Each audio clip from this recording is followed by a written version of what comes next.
Bonjour et bienvenue dans cette capsule Vision et images. Commençons tout d'abord par une description de l'œil. L'œil est un objet complexe, le physicien va retenir essentiellement trois éléments. La lumière issue des objets observés pénètre dans l'œil par la pupille. Avec l'iris, la partie colorée, il régule la quantité de lumière qui pénètre dans le globe oculaire. La lumière traverse ensuite le cristallin, qui est un corps transparent, qui va, grâce à l'action des muscles ciliaires, se déformer et modifier le trajet de la lumière à travers l'œil. C'est sur la rétine, qui tapisse le fond du globe oculaire, que l'image observée de l'objet va se former. C'est sur cette rétine que l'on trouve les cônes et les bâtonnets qui vont convertir le message lumineux en message nerveux. Voici par exemple donc le trajet de la lumière issue donc d'un objet, ici un arbre, à travers donc la pupille, le cristallin et qui arrive donc sur la rétine. Il est possible de modéliser donc ces trois éléments et constituer ce qu'on appelle donc le modèle réduit de l'œil. Tout d'abord donc le cristallin qui donc peut être modélisé par une lentille convergente, celle qui modifie le trajet de la lumière. On étudiera ça un petit peu plus tard. Ensuite, le diaphragme est un objet qui permet de modifier la quantité de lumière qui rentre à travers cette lentille. C'est donc le rôle de la pupille dans l'œil réel. Et enfin, au fond, donc un écran qui modélise donc la rétine, là où se forme l'image. Une lentille convergente est un objet transparent et homogène en verre ou en plastique dont la particularité est d'être plus épaisse au centre que sur les bords. Des rayons lumineux provenant d'objets lointains ont la particularité de converger en un point particulier lorsqu'ils ressortent de cette lentille convergente. Ce point particulier se nomme le foyer image de la lentille. On peut caractériser schématiquement une lentille convergente par un segment fléché, avec des flèches donc qui traduisent les bords fins, par son axe optique, noté delta, c'est la droite perpendiculaire à la lentille, et qui passe par ce centre optique, donc situé au milieu de la lentille. Par définition, la distance focale f' est la distance qui sépare le centre optique O de la lentille de son foyer f'. Pour décrire une lentille, les opticiens utilisent une autre grandeur qui se nomme la vergence. Elle est notée C ou parfois V. Par définition, la vergence est l'inverse de la distance focale. On peut donc écrire la relation C est égale à 1 sur f'. Attention, pour les unités, la distance focale doit être en mètres, et alors à ce moment-là, la vergence s'exprime en dioptrie de symbole delta, le petit delta grec. Alors, que deviennent les rayons lumineux issus d'un objet lumineux? Il faut d'abord garder en tête que si chacun d'entre nous voit la flamme, c'est parce que de cette flamme, et de chaque point de cette flamme, une infinité de rayons lumineux sont émis. Commençons tout d'abord par symboliser schématiquement notre flamme par un segment fléché AB. L'image de cette flamme à travers la lentille, que l'on voit sur l'écran, peut être représentée par un segment fléché A'B'. Sur ce schéma, il est donc facile de représenter les rayons qui, issus du point B, arrivent au point B'. Parmi l'infinité de rayons lumineux qui partent du point B, donc certains vont traverser la lentille et vont être déviés pour arriver jusqu'au point B'. Il est possible, sans faire l'expérience, de déterminer la position de l'image de l'objet, connaissant les caractéristiques de la lentille. Parmi l'infinité de rayons de lumière issus du point objet, il en existe certains dont le trajet est connu. Ils sont au nombre de 3, mais 2 types de rayons suffisent pour construire l'image A'B' d'un objet plan AB. On peut d'abord observer qu'un faisceau lumineux passant par le centre de la lentille n'est pas dévié. Nous avons déjà observé que les rayons qui arrivaient parallèlement à l'axe optique de la lentille se croisaient en un même point, le foyer image f' de la lentille.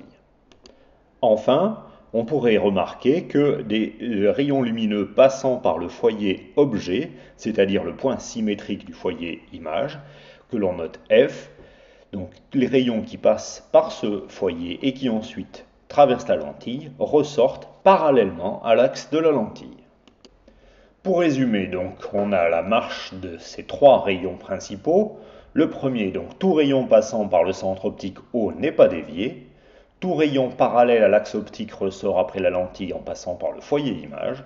Et tout rayon passant par le foyer objet F ressort après la lentille parallèle à l'axe optique. On peut donc déterminer la position de l'image d'un objet AB en appliquant donc chacun de ces trois rayons principaux, même si donc je répète 2 suffisent. Parmi l'infinité donc de rayons incidents issus du point B, on va donc tracer graphiquement donc celui qui passe par le centre optique en jaune ici, qui n'est donc pas dévié. En bleu, le rayon qui arrive parallèlement à l'axe optique et passe par le foyer image F'. Et enfin, troisième rayon lumineux, celui ici représenté en vert qui passe par le foyer objet et qui ressort parallèlement à l'axe optique. Ces trois rayons se croisent en un même point B', donc l'image de B à travers la lentille. Chacun des points donc issus du segment AB vont se retrouver donc sur le segment A'B'.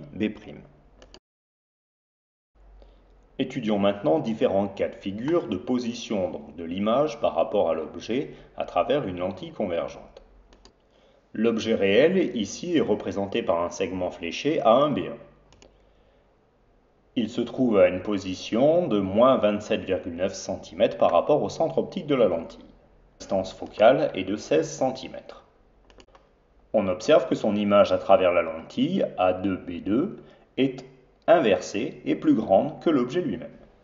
Si on positionne notre objet à une distance égale à 2 fois la distance focale, c'est-à-dire ici 32 cm, on peut observer que l'image est toujours inversée, mais sa taille est égale à celle de l'objet lui-même. Si on éloigne l'objet d'une distance 2 fois supérieure à la distance focale, à ce moment-là, l'image réelle est toujours inversée, mais plus petite que l'objet lui-même. Plus on rapproche l'objet du foyer objet de la lentille, plus son image, A2B2, est agrandie et éloignée de la lentille. Si l'objet est placé à une distance égale à celle de la distance focale, à ce moment-là, l'image de l'objet est à l'infini. Si l'objet est placé devant la lentille à une distance dont la valeur est inférieure à la distance focale de la lentille, l'image de l'objet est virtuelle à l'endroit et toujours plus grande que l'objet. Il est possible d'effectuer des séries de mesures pour décrire les positions et les tailles des objets et des images à travers une lentille convergente. Pour les décrire, on utilise les grandeurs algébriques, c'est-à-dire des valeurs avec un signe positif ou négatif. L'axe d'une lentille est orienté positivement dans le sens de propagation de la lumière. L'axe vertical l'est de bas en haut. Sur le banc d'optique, on a disposé donc un objet éclairé, une lentille convergente et un écran sur lequel l'image se forme. On note OA la distance entre la lentille et l'objet, elle est négative. OA' la distance entre la lentille et l'écran, donc ici positive. AB la taille de l'objet et A'B' la taille de son image. Après une série de mesures, il est possible de remarquer qu'il existe une relation entre les positions OA et OA', et plus exactement entre les inverses de ces positions. Graphiquement, on observe une relation affine entre 1 sur OA' et 1 sur OA. Mathématiquement, une droite a une équation de la forme y égale à x plus b. D'un point de vue physique, y désigne l'inverse de OA'. X, ici, est l'inverse de OA. Petit a est le coefficient directeur de la droite, et b est l'ordonnée à l'origine. L'équation peut donc s'écrire 1 sur OA' est égal à a fois 1 sur OA plus b. Après différents calculs, on peut montrer que la valeur de a vaut à peu près 1. B, la valeur de l'ordonnée à l'origine, est l'inverse de la distance focale f', c'est-à-dire la valeur de la vergence c. En plaçant ces valeurs dans notre équation, on obtient donc la relation 1 sur OA' est égal à 1 sur OA plus C.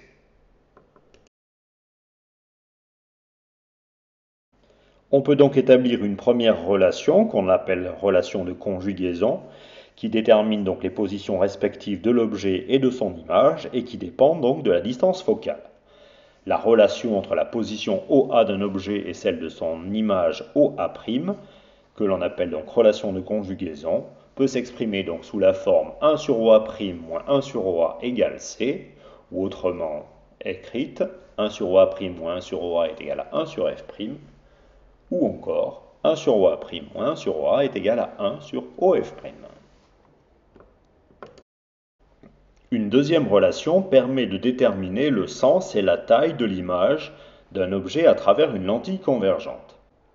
Le rapport entre la grandeur A'B' de l'image et la grandeur AB de l'objet est nommé grandissement de symbole gamma.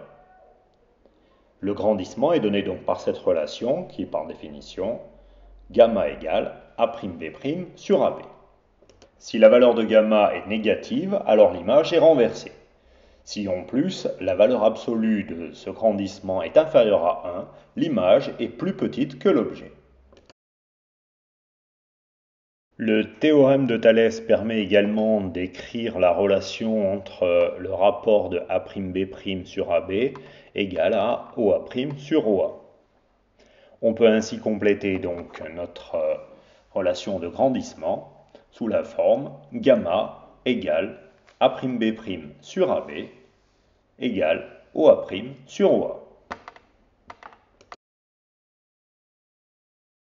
Pour terminer, comparons les fonctionnements optiques de l'œil et de l'appareil photographique. Pour obtenir une image nette d'un objet qui se situe plus ou moins loin, l'œil modifie la courbure du cristallin grâce aux muscles ciliaires et permet ainsi d'obtenir une image nette sur la rétine.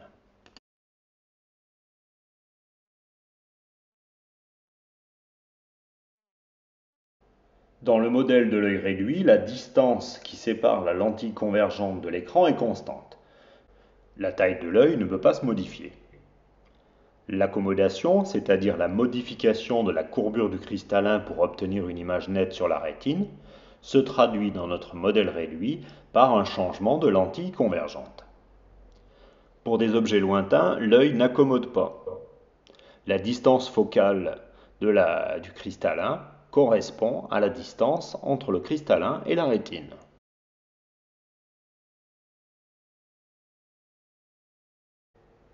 Comme l'œil, l'appareil photographique est un instrument d'optique imageur. L'objectif de l'appareil photographique joue le même rôle que l'ensemble des milieux transparents de l'œil. Cet objectif, constitué de plusieurs lentilles, peut être modélisé par une lentille mince convergente de distance focale fixe. Le diaphragme réglable joue le rôle de l'iris. Il permet de modifier la luminosité de l'image sans changer sa taille. L'écran, surface photosensible, pellicule ou capteur CCD, sur laquelle se forme l'image, joue le même rôle que la rétine. Dans notre modèle, la mise au point s'effectue donc non pas en modifiant la vergence de la lentille, mais simplement en déplaçant cette lentille devant notre écran. La relation de conjugaison montre que lorsque l'objet photographié est à une distance très supérieure à la distance focale, l'image reste pratiquement dans le plan focal. L'accommodation et la mise au point ont le même objectif, donc permettent la création d'une image sur un écran. En revanche, le procédé utilisé n'est pas le même. Voilà, cette capsule est maintenant terminée. Au revoir.